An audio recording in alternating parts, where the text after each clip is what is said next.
to the Environmental Leadership Chronicles, a podcast brought to you by the California Association of Environmental Professionals. In this episode, I'm again joined by co-host Konnie Dobreva, and we feature Audrey Zagazeta, President and CEO of Circlepoint. Audrey has decades of experience in environmental planning, working in both the public and private sectors. She has managed multi-disciplinary projects for local municipalities and private developers, providing innovative and sustainable solutions to a variety of environmental challenges. Under her leadership, Circlepoint has a renewed commitment to diversity, equity, and inclusion in the workplace and within the communities they serve. She understands the importance of fostering an inclusive environment that embraces diverse perspectives and experiences, which allows for more comprehensive and impactful solutions. Join us as we learn about Audrey's journey to becoming a CEO and her approach to leadership. Thanks for listening. We hope you enjoy.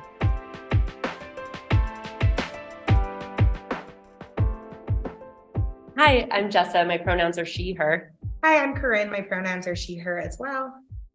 And today we are sitting with Audrey Zagazeta, CEO of Circlepoint. Thanks so much for joining us, Audrey. I'm super excited to be here. Thank you so much for having me. Yay. And so we're at the AEP conference. Yes. How are you connected to AEP? So I have been a member of AEP for, I would say, over the last 15 years, off and on. So I am from the San Jose area. And so I joined our business, actually, Circlepoint has a business membership with AEP. So I renew it every year, and that allows not only myself, but other people in the company to attend events, conferences, and all sorts of activities. And we get the newsletter. So it's a great professional association. Yay. So glad to hear that. And so for the 15 years you've been a member, have you been with Circlepoint that entire career? No, I've actually been in the environmental field for 23 years. So I was introduced to AEP, from the onset of my career. Oh, great. It's been around for a long time. So can you tell us a little bit more? So you're newly CEO. I think I was looking at the date that I saw the announcement, and it's been maybe 6 weeks. Yeah, no, actually, this is my second year. Oh, so as what? CEO. Yeah. Second year CEO? Yeah. Oh my gosh, sorry. It's Reading okay. comprehension has never been my strong suit. No worries. Yeah, no, if I was 6 weeks, I don't know. I probably would not look the way I do. I was like, oh my gosh, get it together. No, second year has definitely been a lot easier, but so I was voted in as CEO on February 2nd, 2022. Do you remember that? 2222 Mm-hmm. Last year? That was a big day, right? Like all the twos. And then it became official 2/3/22. Okay. Yeah. And so I think though, or maybe I'm afraid to ask questions. No, I'm like, what? Totally. My memory's terrible. But so can you tell us in, female CEO leadership in the industry, which is fantastic. Can you tell us about your career progression, like how you got started in the industry? And I'm sure, it's a long story, but like some highlights of like what led you to this leadership position. Yeah. So it happened very organically. I didn't go to college and go, oh, I want to be a CEO. So in college, I took one of a general ed class, and it was on environmental studies. So that's how I fell in love with the field. So I got into environmental studies.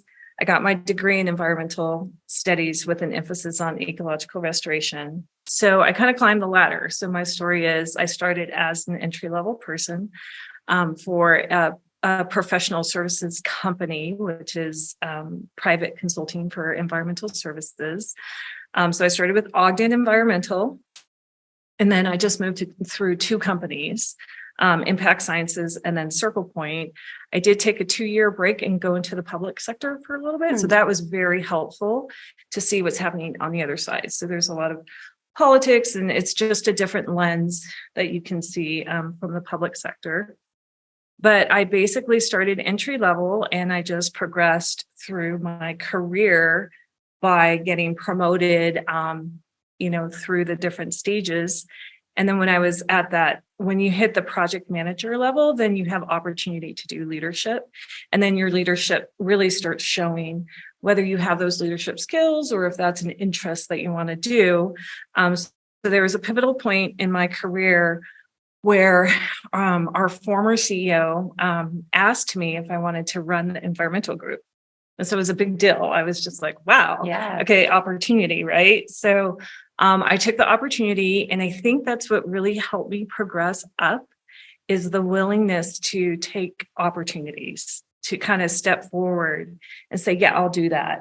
Or, hey, what about this idea? To actually accept the responsibility and the willingness to do that, I think really opened up a lot of doors for me. And so in the last 3 or 4 years at Circlepoint, our former CEO, who's CEO for 15 years, he knew he wanted to retire. So I asked if I could be, a board member. So just kind of looking for opportunities because I was really interested in helping the firm progress. Mm-hmm. And so it just kind of like, I started getting kind of a business cap on as well. And I started learning how to run the business, and that whole lens while maintaining the environmental focus as well with my group. So I became COO, and then I became CEO last year. That's awesome. Congratulations. Thank you. It's so refreshing too to hear the story where you're willing to take that chance and excited for it. I think, something I had felt before in positions like that was more of an imposter syndrome and making the excuses that like, well, I don't have an MBA, right. I can't do that. So I think it's just a really great thing for women to hear that you don't have to, have that imposter syndrome that, is a man asking themselves that question. So I think it's a really great story to tell. Yeah. And we interviewed, so we're at the conference and we interviewed Michael Brandman, who's very seasoned professional and retired. And that was one of his key themes, was saying yes to opportunities that presented themselves. And so I think that's a really good point, Kurt, because I feel myself in that boat but if someone's asking you to do it, they clearly see something in you. Right. And so take a chance. If it doesn't work, there are other options. There are other options. And I will say the former CEO, he did say, of all the, executives in that pool, you were always the one who would want to step forward, and like concerned about a topic, like, let's fix this. How are we going to work on this? And he's like, so that just showed me that you were invested and that you really wanted to have a strong leadership role. And I think that's interesting what you just spoke about is like when you're an engaged employee. Yeah. And so I assume, Circlepoint is doing things right to like create an environment for you to be an engaged employee and feel confident and comfortable speaking out for that. And so can you tell us a little bit more about the culture of Circlepoint? Yeah, sure. So Circlepoint is very, so first of all, we're a firm of, right now we have 32 employees, so we're a small business. And I will say we're going full circle now back to women owned. So the founder of Circlepoint was Kay Wilson. And so she had this brilliant idea to integrate communication services with environmental. So we know in the environmental world, it's very important, right, to get the community input in the process. And to get the stakeholders involved. So it was just a really nice combination of the two services. So it's really great for the culture in the company to go full circle, and we are called Circlepoint, right? Yes. So it's really kind of all ties in. But it was this very proud moment for us last year, me becoming CEO, because we're kind of going back to our roots, right? So, going back to a woman-owned company, we have shareholders, and so the majority of the shareholders are women. So we comprise the ownership of Circlepoint is now comprised by mostly women. So we are applying for a DBE. And so Kay Wilson had a DBE status, and then kind of in the middle, that they outgrew that status, and now we're going back to it. So that's very exciting. So that's part of our culture. So we have that history, but culture is like super important to us. We have a set of values that, everybody recognizes in the company, and that we all agreed upon. So we're definitely that company that reaches out to the team, like, we want to hear from you. What's important for you in our culture, or what do you like about Circlepoint? So always nurturing that. I do think culture really trumps all. That's my message to the company, is culture trumps all. And we really want to set our employees up to succeed. So we have a very robust training program and professional development path for everyone. And the cool thing is, because we're small, everybody gets to experience all the different parts of the process, right? So it's not like that division of labor where, oh, you're just going to work on aesthetics, or you're just going to work on cultural resources, or you're just going to do this one community outreach, area. Everybody gets to work on, the whole process from start to finish. So there's a lot of opportunity for people. That's great exposure for the staff, for them, for their professional development, which adds value to their career, but also to the value of the company too, when people can see how all the dots are connected. Yeah, I think is so helpful. So when AEP did a survey of our membership, in support of our DEI initiative, the results we got, and, granted, we didn't get 100% return on our survey, but just, looking at it kind of qualitatively and just from experience, we are predominantly, female, or people who identify as female. But it seems like in leadership with, especially, consulting firms that are members of AEP, it's probably not predominantly, female led. right. And I'm wondering if, that's been your experience as well. Or if you could talk a little bit more about, I think being fairly unique in being, a woman CEO in this field, despite having the majority of environmental professionals be women. Right. Yes, for sure. So we work with a lot of engineering firms, and the engineering firms are very male dominant firms. So we're a little bit different, that we do have majority of females, and I'm seeing a trend that it's even more and more female leadership. A lot of candidates that we get, new candidates for interviews, are women. And so there's that really strong there's that really strong trend that we're seeing. And we do want to balance it out, right? So we have to make sure we balance that out. But we have a DEI program. And so we established that last year. We hired a consultant to come and help us put our program together. So it has all the different components, but it just really, we're trying to integrate it into our culture, into our website. So if you have a chance to look at our website, we have, a DEI category. But it's really right to create diversity and inclusion, not only in the workplace, but in the work we do. It's super important, that we tie that inside and outside. So some examples that we do for our DEI is, we haven't implemented it yet, but we plan to, like when we get applications from candidates, we're going to cross out the name. Yeah. Oh, yeah. Yeah. So you cross out the name, or if there's a picture, you hide the picture. So whoever the hiring team is, or the hiring manager, you don't actually see the name, you don't see the gender, you don't see the age, you don't see a picture, you just see their qualifications and like their experience. That's great. And stuff. So yeah, so that's we haven't got there quite yet, but that's something that we want to do. And then also something that we're implementing now is we have our go, no go decisions on opportunities. So we want to ensure that we have some DEI like a criteria or considerations in our go, no go, just to make sure that it's not displacing like in a disadvantaged community, or we're not removing, the project wouldn't remove, any kind of impacts to like equity, EJ communities and those sort of things. And, it's hard to do with transportation projects. I mean, that's going to happen. We worked on the BART extension project for years and years, and there were EJ communities, but we, on the flip side of that, we do work with them, identify them, and help, ensure that they're protected to the extent feasible with the project. Well, it's literally putting your money where your mouth is making business decisions to advance a core value of yours. So think that's really impressive.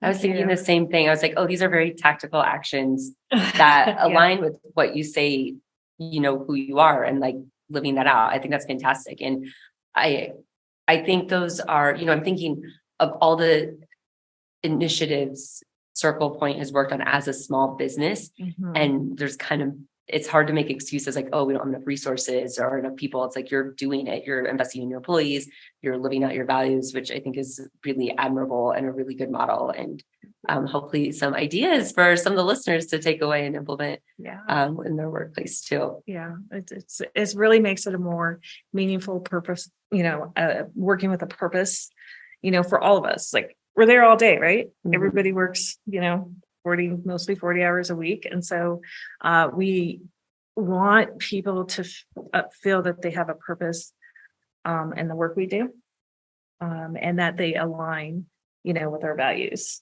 so that they're happy in the workplace. Right. And so and if you can talk about it, I guess, what are some goals for Circlepoint, as a CEO, like where would you like to see the business go, and like for the environmental profession in general too, like any kind of like visions for the future? Yeah, we definitely have a vision. So we have a 5-year strategic plan, which is our vision. So there's some growth initiatives there, and some of them we're already hitting, which is, establish a DEI program. So that's very important to us. The ownership transition is important to us, going DBE, but also kind of expanding our geography and the markets we work in. So we work in transportation, we work in land use, we work in water, and we work in sustainability. So expanding those markets. So our vision is to grow, and we are just within the state of California right now. So we have an office in Oakland, an office in San Jose, and an office in Orange. But just really looking for those opportunities to help, the local governments, especially like with housing or improvements on transportation, alternative modes of transportation. I know there is a seminar or one of the breakout rooms had a lecture on autonomous vehicles. Yeah. So that's really something that we're interested in. We just won the Deer Dawn station. I don't know if you guys are from the Bay Area. Okay. I am. You're not? Okay. No. So Deer Dawn station, we just won the contract for alternative modes of transportation, autonomous vehicles from Deer Dawn to the San Jose airport. Wow. So that's a super cool contract. There's these little pods, that will transport people. And it's not on a rail line. It's ag grade with wheels, and you go in these pods and it transfers you from one place to another. Wow. That's so. It's so exciting, such an exciting project, because, one of the big solutions that I think we're still a little bit lacking on as a profession is that, first mile, last mile. Mm-hmm. And San Jose is a great example. San Diego, where we're from, is also another good example of, getting from transit centers to the airport is a challenge. Right. So I love the pod idea. I'm so excited about that.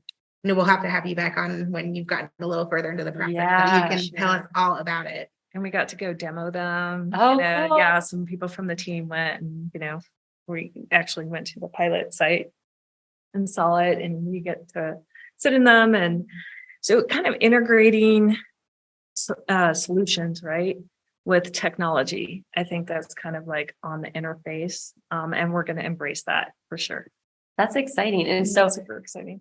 Yeah, that's like hearing the autonomous vehicles is in my mind. It's like, I think like the Jetsons. It's so far away. And I'm like, oh my gosh, it's happening. It's happening now. And and some of the mock-ups I've seen of some of these pods, it looks a lot like the Jetsons car, and there's supposed to be like enough room for like a bicycle on it. And so it's funny you said that, because I forgot the dad's name of the Jetsons, but this was the year he was born. Oh my God. In the show. 2023. Funny. Just full circle. Right? I was thinking, as soon as I said that out loud, I was like, oh my gosh, I bet the Jetsons were like 2020, Right. Oh my gosh, it's so funny. And so as you talk about like your growth plans and the different regions, and what do you look for when you're looking for new hires? Like, what are some of the skills and like where do you post the job ads? Yeah. Like, how are you looking for new talent? Yeah. So we post, I would have to ask my HR. But what's that the very popular posting that starts with an I? Indeed. Yeah. Thank you. So I know we post on Indeed, and we just try. I think we're even posting with AEP, and like we post with the professional associations. Sometimes we target universities for more entry level type of advertisement, but I think for the project managers and above, and we are looking for seniors, hires, because we're going through the leadership transition at that senior level, which is very exciting. So for those, it's really meeting people, talking to people at the conferences or, different networking places, or kind of looking through your contacts, like who do I know who may be interested? And we have some recruiters that are helping us too as well. But what's attractive about CirclePoint is what I said before, is that because we're small, there's a lot of opportunity to learn the whole spectrum and be part of the entire process.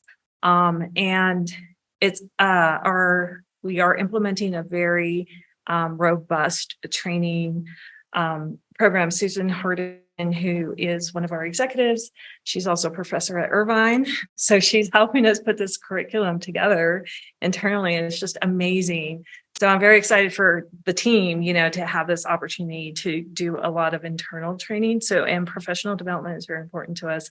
But again, it's just finding those people that align with our core values, because that's what's really going to make people happy, right? Like, so if they're aligned with our core values, hey, and we're very transparent, these are our values, this is what we have to offer, and aligning that, I think would be a really good opportunity for anybody who joins the team. We have had breakout sessions with our team, asking them, what do you like about CirclePoint? And there's all kinds of words they use: flexibility, trust, mentorship, growth opportunities, family style, environment, because we're small. So yeah. And, we have our internal, we also do a lot of marketing and branding for some transportation agencies. So we kind of have that really nice ability to do graphics, and I don't know if you looked at our website. Yeah. So, that's kind of neat too. We have a really good branding quality to us as well. Yep. Thanks. So kind of the group think is that a woman has to say something 7 times before, a meeting full of men will hear it. That is very true. As CEO, less than 7. Are you down to 3? Yeah. It depends. It depends, because despite one thing I realized when I became CEO was the immediate respect that I got from people. It's not something you had to earn at that point because you have the titles. So like when I would meet people, they were just like, oh, wow, CEO. And then you get this, kind of certain treatment and respect, which was pretty cool. But I did realize in certain meetings, especially when it is male dominant meetings, you do have to repeat yourself, and sometimes they still don't hear you despite my title. So that still exists. But my internal team, I don't have to say it, more than a couple of times. Years ago, but before the AEP podcast, I did another podcast, which is how I got to this. And we would interview some business leaders. And there was this woman we interviewed, and she was incredible, like the most driven person I think I've met in my entire life. And she was working on her PhD in mechanical engineering at Stanford. And she was working with Space Force and NASA and Air Force. And she said she would walk into rooms and she would sit down and she was like, these are my credentials. And then she's like, can we talk? Because she's like, so much time. She's like, I was like, that's terrible. She's like, well, so much time's wasted. She's like, so I may as well just come in and tell them listen, I'm a qualified professional. Yeah. Instead of sitting there and having them question my work and expertise through this whole meeting. Right. And my mind was blown that that's the level that this person who was, she was founder CEO of a tech company, Wow. PhD, mechanical engineering. And she's just like had to walk in, state her credentials so she could be taken seriously. Yeah. Yeah.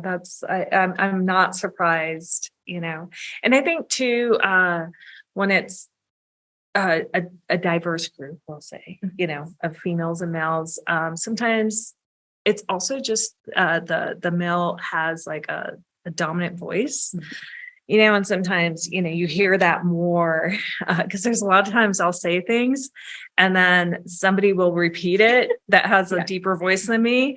And they're like, oh yeah, that's a great idea. I'm like, wait, I just said that like 2 or 3 times and you're not heard. Yes. So I think that'll go away, with time. Yeah. It's hopefully more balanced. Yeah. It'll balance itself out. The one thing at the state board of directors at AEP is I think for the very first time, all of our, kind of executive level leadership are women. So we have Mindy Fogg, our president, Konnie Dobreva, and myself, who are vice presidents. Same with Lynn Calvert-Hayes.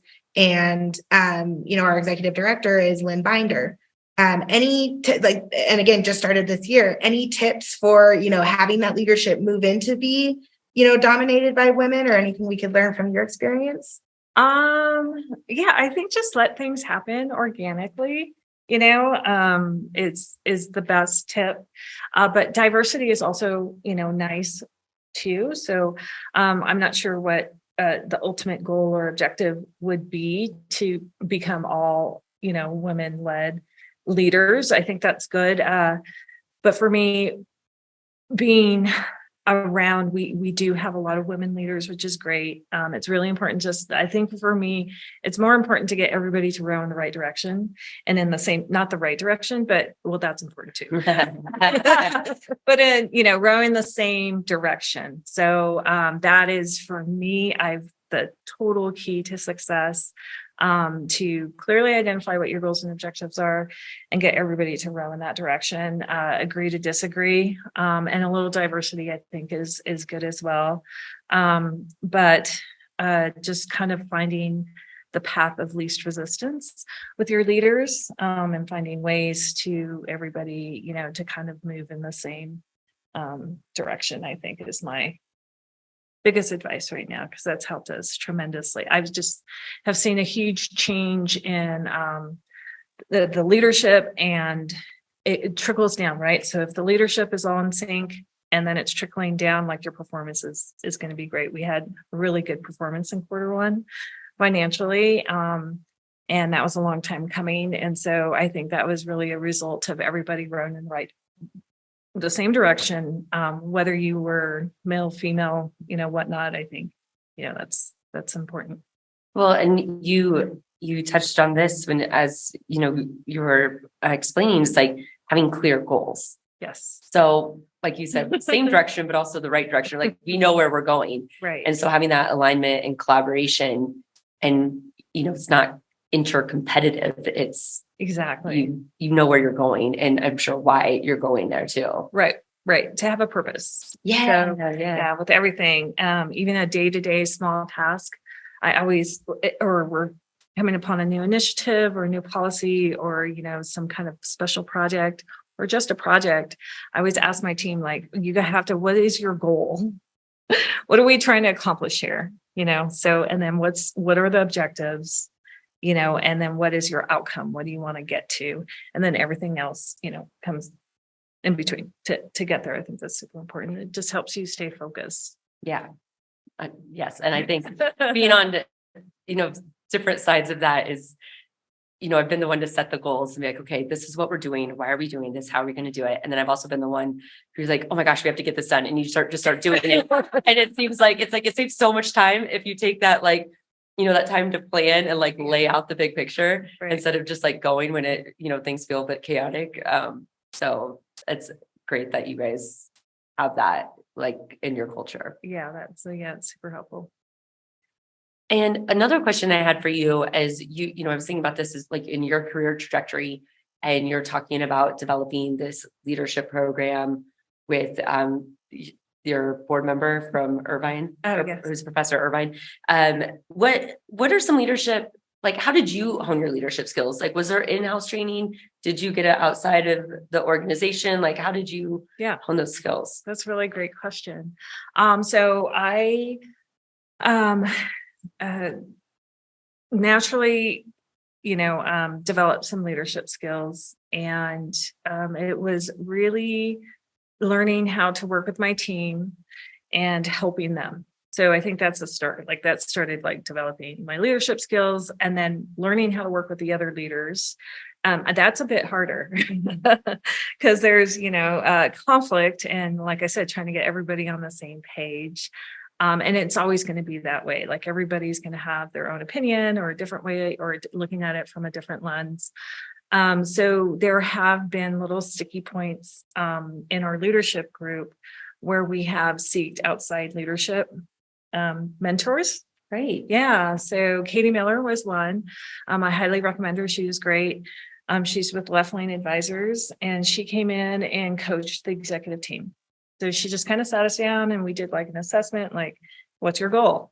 Yeah. What are your roles and responsibilities? So that's another thing, is really clearly identifying everybody's roles and responsibilities, even at the executive level, the board members. Like I do the governance structure, like, okay, we have a board of directors. These are all the roles and responsibilities. This is, what they vote on, and just providing clarity on roles and responsibilities for everyone in the company has helped tremendously. And that's part of leadership too, right? Is providing a very clear picture for not only the company and transparency, but for the other leaders, so that we know, who's responsible for making this decision and who's responsible for making this decision. So that clarity is super important. So we have sought outside leadership, and then Katie Miller also, she did it at the executive level, but we're really into growing our mid-level professionals as well. And we want to develop their leadership skills, because it helps, right, when you have different levels of leadership in the company. So we did bring outside leadership mentoring to that group as well. And so we identified what the needs were, and we did like 4 different training sessions for them throughout the year, like 1 a quarter. So every year we develop business goals that align with our strategic vision.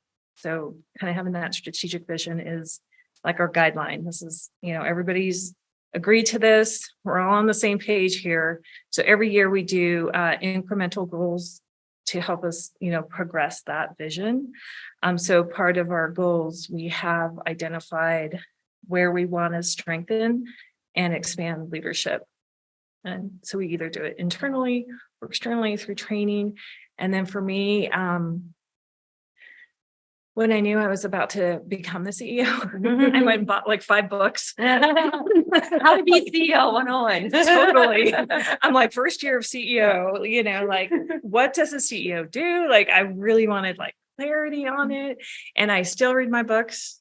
They're so great. They're super helpful. And then I'm also part of a senior executive roundtable where we meet with different firms, different AE firms, and we all ascend, Curtis and, all the firms get together and we just talk about trends and, what's happening in the companies, and that really helps. So having external conversations and then budding up with other CEOs has really helped as well. So we at AEP are trying to, we're in the beginning of starting a book club. Nice. So that statewide we can all read a book together and then, talk about it about once a quarter. Would you recommend any of the books that you read for, kind of an AEP wide book club? Mine right now are CEO focused, but I think it's applicable because one of my favorite CEO books, it says CEO does 3 things, and it's culture, people, and numbers. So AEP, I'm sure you guys, are concerned with numbers too, and absolutely, but just the culture of AEP, the people of AEP, and then the numbers are like the 3 ingredients I think that helps the success, make an organization successful. So I would definitely recommend that book. Awesome. And then one fun question. 90% of what I understand about like corporate executive leadership, I learned from the show Succession. Oh, So first, have you seen I Succession? have not. Okay. Then my second question is null and void. I love that. Yeah. Like, oh, this is what's going on. Oh, Okay, I got to watch the show now. yeah. You That's absolutely homework, watch the show. right? Yeah. So is it HBO. HBO. Okay. That's funny. We'll have to talk about that. Yeah. Like, We promise no spoilers. yeah. Well, thanks for sharing that, because I think it's so critical to. I love the outside leadership investment because it gives you a perspective that I think in the day to day, it's so, well, this person does that or they do this, and when someone else comes in, and it's a much, my experience with it's a much safer place. So you have like a neutral third party, Yeah. relatively speaking, neutral, who can come in and like help like facilitate those conversations, or if there's conflict or tension, and potentially see some blind spots that you don't have when you're in the day to day as much. And I think the fact that you invest in the mid-level leadership is so fantastic, and is really, again, a very admirable thing to do for your staff, and like give them that training, and not just like, yeah, here you go. Here's Go figure it here's out. management. You got it. Sink Yeah. or swim. Right. Yeah. The other thing we did for our entire team this year is we put it in our annual budget that every person in the company, every single person, can join the professional association. Fantastic.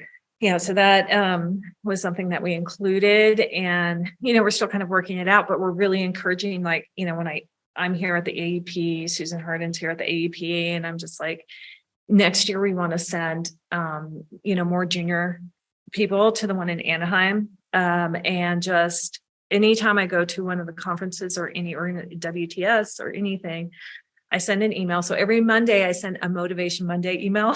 I love it.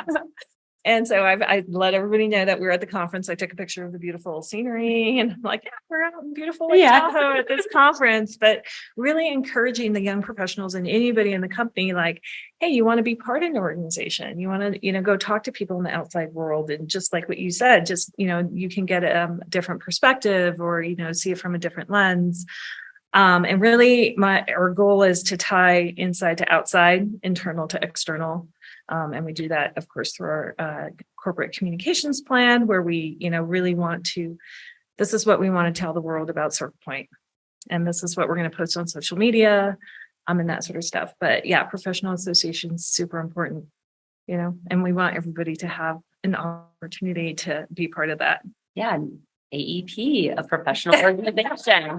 Circlepoint employees, are you listening? No.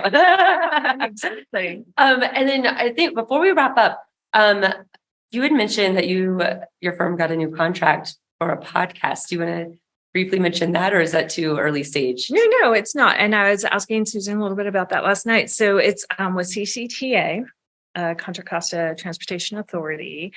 So Tim Hale is the executive director, I believe. Tim, if you ever listen to this, I hope I got your title right. We're just basically, When you listen to this. Yeah, when there you go. I love that. Yeah, it's a when. Yeah. So basically it's not as we're not as hands-on for the actual hosting part. So he's the host, but we're just helping him set it up. So we're doing the coordination part, and setting up the podcast. That's all I know about that one. Yeah. Well, we'll stay tuned. You'll have to share it with us, and we can do some cross sharing and stuff, and maybe have Tim on as a guest for. Oh my gosh, that would vice be versa. awesome. Yeah, let's do Yeah, that. Some cross sure. collab. Mm-hmm.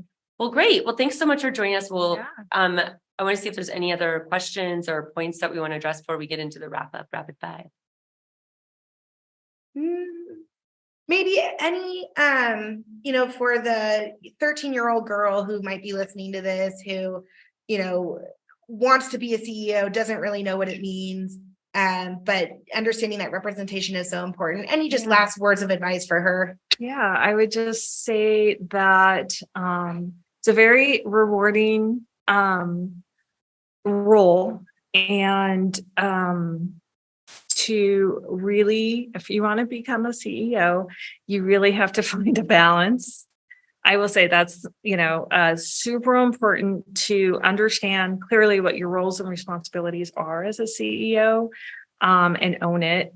But also balance it out really with a lot of, for a 13-year-old, she might not get this, but it's really like the mental and physical wellness.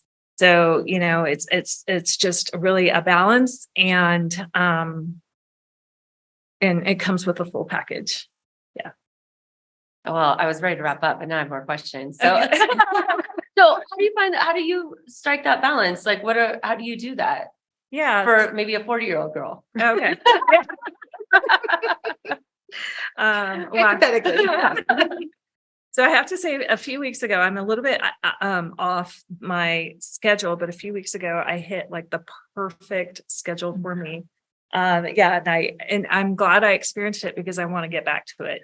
Right. So it was working out wonderful. So one thing I noticed is every morning I want to wake up really refreshed, ready to go. I want to be ready for my team. As a CEO, you have to be really listening to your team. Your team comes to you with a lot of different, things, and you have to have your pulse on everything that's going on in the firm.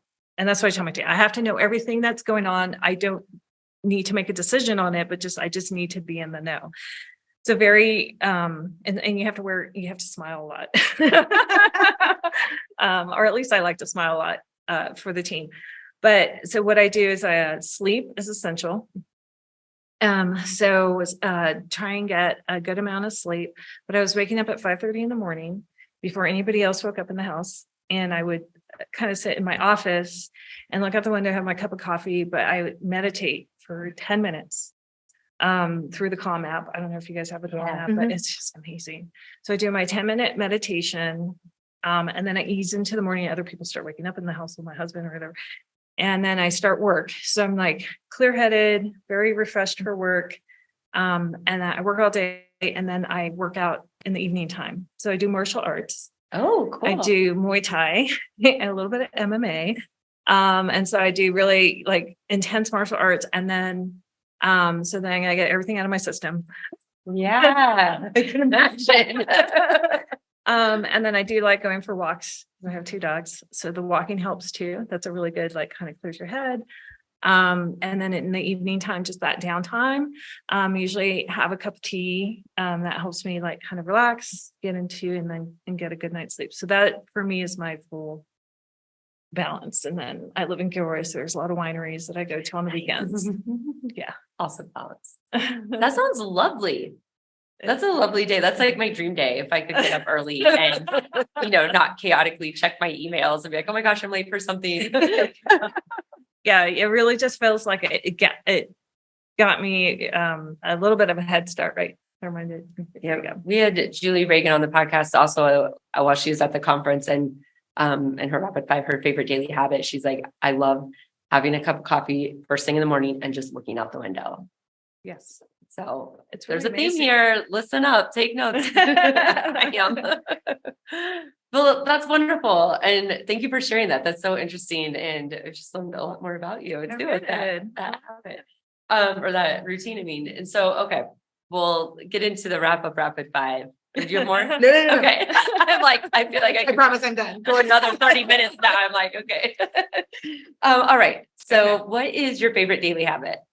So out of that little routine that I talked about, I really like the evening wind down time, after 8:30, that cup of tea, just relaxing. And then, if everything like is, very organized in, my room, like getting into bed and winding down and getting ready for sleep. That's my favorite time. Freshly washed bed sheets. Yes. Just the best. I just got relaxed thinking about that. I love freshly made bed is like my favorite thing. And the window cracked just a little bit to get some fresh air. Yeah, that's my favorite time. I'm like, okay. Little essential oil spritz. Getting ready for bed. Only like 10 more hours. Yeah. Okay. 3 things you'd bring to a deserted island. So I thought about this. Let's see. So I would bring something that we could farm with, like sustainable food source, right? So that there's some food source there, and then some form of way of bringing like Mai Tais would be another one. And then what was the other one?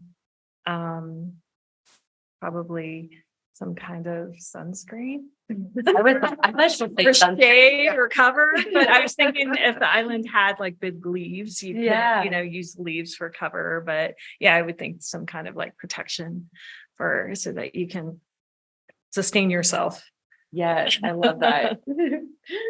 Like, that sounds like a vacation. Is that the first reference to sunscreen we've had? I think so. I think so. I was like, I don't think anyone else has said that. Yeah, it's important. It's always, I love, this is one of my favorite questions because it just tells so much about a person with these three things. It's like, I would join you on the deserted island if I was invited, but I didn't make the list. Just kidding. What's your favorite environmental policy? Right now I do like the SB 922. I think streamlining is super important. It helps, I think, all parties continue to respect our environmental laws that we have in place, CEQA and NEPA, although SB 922 doesn't apply to NEPA, but any kind of streamlining policy is really good for us right now. For sure. Favorite flora or fauna? I would say oak trees. Yeah, I like oak trees. They're so pretty and they're kind of magical, and they're very old and wise. And that's part of the meditation too, right? Like in the morning, they always like visualize a tree, and you have to be grounded, and you have to have deep roots, and you have to be anchored to start your day. A great metaphor. I love that. And then finish this thought. Oh. And then you can leave. Okay. Wouldn't it be cool if... Okay, I just think, wouldn't it be cool if there are no more, and here we're going to the Jetsons again, no more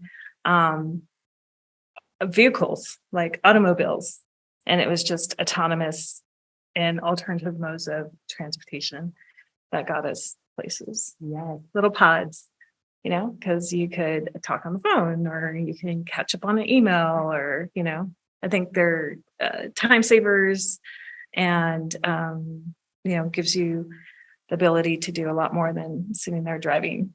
And it's better for the environment. I think about that a lot. Time is our only non-renewable resource. And so how do we maximize it? But thank you so much. Well, thanks for joining us. We appreciate it. And look forward to staying in touch. Awesome. Thanks, Audrey. Thank you. Thank you. Thanks for listening. If you enjoyed this episode, please subscribe to be updated when new episodes are released, and leave us a review to let us know what you think. It also really helps us to share the podcast with others who may enjoy learning about the environmental industry. If you want to submit a shout out or any feedback, please send an email or voice memo to podcast@califaep.org. The email again is podcast with an S, podcast@califaep.org.